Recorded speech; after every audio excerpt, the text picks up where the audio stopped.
नमस्कार बंधुगण मु नरेन आपण शुणुंटे आई माँ कहानी हॉरर पॉडकास्ट।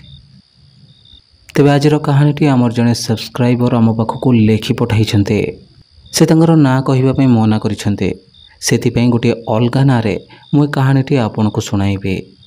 तेबे कहानी को जीवा पूर्व जदि आपण मैंने आम चैनल को सब्सक्राइब करना तेबे एबे ही चैनल को सब्सक्राइब कर दिंतु। आपण पाखरे भी जदि एमती किसी कहानी अच्छे ताहले आपण मो सहित ताहाको शेयर करि परिबे। एही वीडियो डिस्क्रिप्शन में मो इंस्टाग्राम आईडी दे रखी छे। आपण इंस्टाग्राम रे मते फॉलो करे मो सहित कथा होई परिबो और निज स्टोरी गुडिक मो सहित शेयर मध्य करि परिबे। तेबे चलंतु बढ़िबा आजिरो कहानी आडको। नमस्कार बंधुगण, मो ना सस्मिता। मते आई माँ कहानी हॉरर पॉडकास्ट सबु कहानी गुड़िक बहुत भल लगे। यही सब कहानी शुणा भितर मो मनरे भी गोटे इच्छा थिला कि मोर भी गोटे कहानी यही चैनल रे अपलोड हो। सेथिपई यही कहानीटी मु आज आपन को लेखि पठाउछे। आशा करी कि आपण यही कहानीटी को आपण को चैनल रे अपलोड करिवे। तेबे यही कहानीटी मो सहित घटिथिबा किछि सत घटना उपर आधारित अटे। बंधुगण, आम घर पाखक लगी गोटे तेंतुली गछ अच्छे।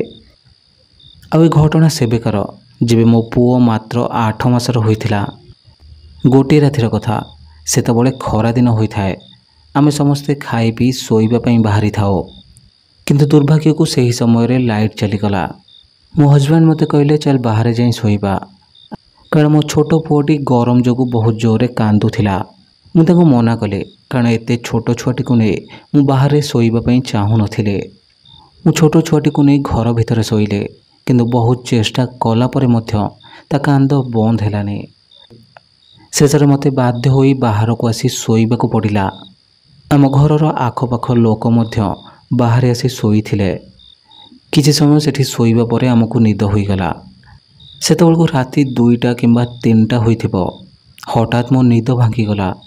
मु देखिली गोटे कला मिचमिच लोकटिए आम दीवाल उपरे बसी सिगरेट टाणुछे।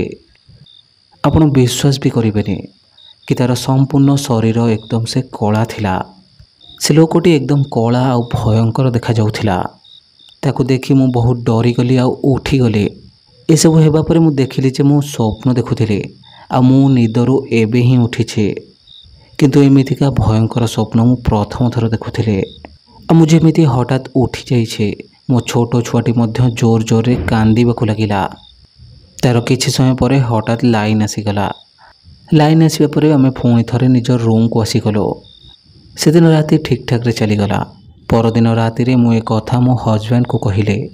मो हजबैंड कहिले जे आम घर पाखरे गोटे तेंतुली गछ अछि। समस्ते कहते जे सेथिरे गोटे जीन रुहे। से कहार भी किछि खराब करेनी। तो पाखरे गोटे छोटो छुआ को नहीं सोईथिलु, सेथिपई बोधे से तो स्वप्न रे आसीगला। मोर भी ए कथा उपर आ एते ध्यान नथिला। तो आज परठू केबे भी से छोटो छुआ को नहीं बाहर सोईबुनी। आम घर साइड रे जो लोक माने रहुथिले से माने से तेंतुली गछ पाखरे गोटे घर तैयारी करिदेले।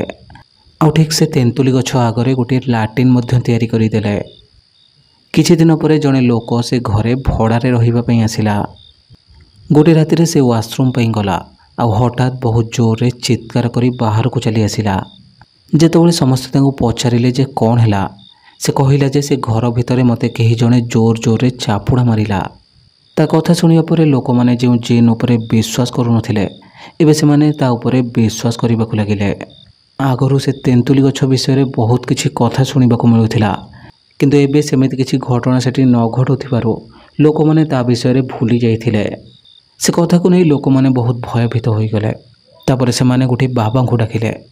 से बाबा जनक आसिले। से गछ चारिपटे 4 थर बुलिले आउ ता सहित किछि मंत्र मध्य पढ़िले। आउ से ठीक से ही कथा कहिले जार भय लोक मानक भितरे थिला। बाबा जनक कहिले कि ए गछरे गोटे जीन अच्छे आउ जीन मानको सफा सुतरा जगह बहुत पसंद। तेणु तुमे माने ए गछ पाखरे किछि भी अलिया आवर्जना कि खराब काम करनी। आ आपण जो ए गछ आगरे लाट्रिन बनाइछन्ते सेटा को जल्दी भांगी दियंतो। आउ जदि पारुछन्ते ए गछ आगरे सबुदिन गोटे नेखा धूप काठी दियंतो। धीरे धीरे देखियो सब किछि ठीक होई जिवो। आउ सेमिति रे भी ए कोनसी खराब जीन नुहे जे तुम मानको किछि क्षति पहुंचेइबो। लोकों को यही कथा कही सारिया परे ବାବା ନିଜ ବାଟରେ ଚାଲିଗଲେ। ସେହି ଦିନଠାରୁ ସେଠାକାର ଲୋକମାନେ ସେଠି ସବୁଦିନ ଧୂପକାଠି ଜାଳିବା ଆରମ୍ଭ କରିଦେଲେ। ଆଉ ଆପଣମାନେ ବିଶ୍ୱାସ କରିବେନି, ସେଠାକାର ଲୋକମାନେ ଆଜିକା ସମୟରେ ବହୁତ ଉନ୍ନତି କରିସାରିଲେଣି। କିନ୍ତୁ ସେହି ଦିନଠାରୁ ମୋର ଜିନ୍ ବିଷୟରେ ଜାଣିବାକୁ ବହୁତ ଆଗ୍ରହ ହେଲା। ଗୋଟିଏ ଥର ମୁଁ ମୋ ମାଉସୀଙ୍କ ଘରକୁ ଯାଇଥିଲି। ତାଙ୍କୁ ମୁଁ ମୋ ସହିତ ଘଟିଥିବା ଏହି କାହାଣୀଟି କହିଥିଲି। ତାପରେ ସେ ତାଙ୍କ ସହିତ ଘଟିଥିବା ଆଉ ଗୋଟିଏ କାହାଣୀ ମୋ ସହିତ ସେୟାର କରିଥିଲେ। ଏ ଘଟଣା ସେବେକାର ଯେତେବେଳେ ମୋ ମାଉସୀଙ୍କର ନୂଆ ବାହାଘର ହୋଇଥିଲା। ସେ କହିଲେ ଯେ ଆଗରୁ ସେ ଯେଉଁଠି ରହୁଥିଲେ ସେଠି ତାଙ୍କ ଘରଠାରୁ 2-3ଟି ଘର ଛାଡ଼ି ଜଣେ ଲୋକ ନିଜ ସ୍ତ୍ରୀ ସହିତ ଭଡ଼ା ନେଇ ରହୁଥିଲା। ସେ ପ୍ରତିଦିନ ନିଜ ଜବ୍ରୁ ଫେରିଲା ବେଳକୁ ତାକୁ ରାତି 12ଟା ହେଇଯାଉଥିଲା। ଠିକ୍ ସେହିପରି ଗୋଟିଏ ଦିନ ସେ ସାଇକେଲରେ ନିଜ ଘରକୁ ଫେରୁଥିଲା। ସେତେବେଳକୁ ପ୍ରାୟ ରାତି 12ଟା ହୋଇସାରିଥିଲା। ସେ ଯେଉଁ ରାସ୍ତାରେ ସବୁଦିନ ଘରକୁ ଫେରୁଥିଲା ସେ ରାସ୍ତାରେ ଗୋଟିଏ ତେନ୍ତୁଳି ଗଛ ଥିଲା। ସେ ପ୍ରତିଦିନ ସେହି ରାସ୍ତାରେ ଯାଏ ଓ ସେହି ରାସ୍ତାରେ ଫେରେ। କିନ୍ତୁ ସେଦିନ କ'ଣ ହେଲା କେଜାଣି, ହଠାତ୍ ତା ସାଇକେଲର ଚେନ୍ଟି ସେହି ଗଛ ପାଖରେ ଆସି ଖସିଗଲା। ତାକୁ ହଠାତ୍ ଏମିତି ଲାଗିଲା ଯେ ପଛରୁ କେହି ଜଣେ ତାକୁ ଜୋରରେ ଧକ୍କା ମାରିଦେଲା। ତାପରେ ସେଠାରେ ସେ ଅଟକି ଯାଇ ସାଇକେଲର ଚେନ୍ ଲଗାଇଲା ଆଉ ତାପରେ ନିଜ ଘରକୁ ଫେରି ଆସିଲା। ସେ ଘରକୁ ଆସିବା ପରେ କିଛି ତ ଗୋଟିଏ ଅଦ୍ଭୁତ ବ୍ୟବହାର କରିବାକୁ ଲାଗିଲା। ତାପରେ ତା ସ୍ତ୍ରୀ ତାକୁ ଖାଇବା ପାଇଁ ଡାକିଲା। ସେ ଖାଇବା ପାଇଁ ବସିଲା। ସେ ଘରେ ତିଆରି ହୋଇଥିବା ସମସ୍ତ ଖାଦ୍ୟ ଏକା ନିଜେ ହିଁ ଖାଇଗଲା। ସେ ଲଗାତାର ନିଜ ସ୍ତ୍ରୀକୁ ରୁଟି ମାଗି ଚାଲିଥାଏ ଆଉ ତା ସହିତ ତରକାରୀ ମଧ୍ୟ ଖାଇ ଚାଲିଥାଏ। ସେ ଏମିତି କରି ଘରର ସବୁ ଖାଇବା ନିଜେ ହିଁ ଖାଇଗଲା। ତା ସ୍ତ୍ରୀ ଏହା ଦେଖି ବହୁତ ରାଗିଗଲା। ସେ ଭାବିଲା ଏ ବୋଧେ କୌଣସି ନିଶା କରିକି ଆସିଛି, ସେଥିପାଇଁ ଏତେ ସାରା ଖାଇବା ଖାଇଯାଉଛି। ତେଣୁ ସେ ତାକୁ କିଛି ନ କହି ଚୁପଚାପ ଶୋଇବା ପାଇଁ ଚାଲିଗଲା। କିନ୍ତୁ ତା ପରଦିନ ତା ସ୍ୱାମୀ କାମକୁ ଗଲାନି ଆଉ ଏକା ଏକା ଗୋଟିଏ ଘର କୋଣରେ ବସି ଆଡ଼ୁ ସାଡ଼ୁ କିଛି ବି ଗପି ଚାଲିଲା। ତା ସ୍ତ୍ରୀ ଘରର ସବୁ କାମ କରିସାରି ତା ପାଖକୁ ଆସିଲା। ସେ ତାକୁ ଦେଖି ଭାବିଲା ଯେ ଇଏ ଏମିତି ଅଦ୍ଭୁତ ବ୍ୟବହାର କ'ଣ ପାଇଁ କରୁଛି। ସେହି ସମୟରେ ତା ସ୍ୱାମୀ ତାକୁ କହିଲା, ଦେଖ ସେ ଆଲମାରୀ ଉପରେ କିଏ ଗୋଟେ ବସି ମୋ ଆଡ଼କୁ ଦେଖୁଛି ଆଉ ହସୁଛି। ତାକୁ ଭୋକ କଲାଣି, ତାକୁ ଖାଇବାକୁ ଦେ, ସେ ମୋତେ ଖାଇବାକୁ ମାଗୁଛି। ତା ସ୍ତ୍ରୀ ବହୁତ ଡରିଗଲା। ସେ ବୁଝିପାରୁନଥିଲା ଯେ ହଠାତ୍ ତା ସ୍ୱାମୀକୁ ଏମିତି କ'ଣ ହୋଇଗଲା ଯେ ସେ ଏମିତି ବ୍ୟବହାର କରୁଛି। ଶେଷରେ ଲୋକଙ୍କ କଥା ମାନି ସେ ତା ସ୍ୱାମୀକୁ ନେଇ ଗୁଣିଆ ପାଖରେ ଦେଖାଇଲା। ସେତେବେଳେ ଯାଇ ଜଣାପଡ଼ିଲା ଯେ ତା ଉପରେ ଜଣେ ଜିନ୍ ସବାର ହୋଇଯାଇଛି ଆଉ ସେ ଜିନ୍ ବହୁତ ଖତରନାକ ଅଟେ ଆଉ ସେ ତାକୁ ଛାଡ଼ିବାକୁ ରାଜି ହେଉନି। ସେଦିନ ରାତିରେ ଯେତେବେଳେ ସାଇକେଲର ଚେନ୍ ଖସିଥିଲା ସେତେବେଳେ ହିଁ ସେ ଜିନ୍ ଆ ଉପରେ ସବାର ହୋଇଯାଇଥିଲା। ଆକୁ ସେ ଜିନ୍ କବଳରୁ ମୁକ୍ତ କରିବା ବହୁତ କଷ୍ଟ। ସେ ନିଜ ସ୍ୱାମୀକୁ ବହୁତ ଗୁଣିଆ ଓ ତାନ୍ତ୍ରିକକୁ ନେଇ ଦେଖାଇଲା, ହେଲେ ଫଳ କିଛି ବି ହେଲାନି। ମଝିରେ ମଝିରେ ତା ସ୍ୱାମୀ ତାକୁ କୁହେ କିଏ ମୋତେ ମାରିଦେବାକୁ ଚାହୁଁଛି ଆଉ ଇଏ ମୋତେ ନ ନେଇ ଏଠୁ ଫେରିବନି। ତା ସ୍ତ୍ରୀ ଏହା ଶୁଣି ବହୁତ ଡରିଗଲା। ସେ ନିଜ ସ୍ୱାମୀକୁ ବଞ୍ଚାଇବାକୁ ବହୁତ ଚେଷ୍ଟା କଲା, ହେଲେ ଫଳ କିଛି ହେଲାନି।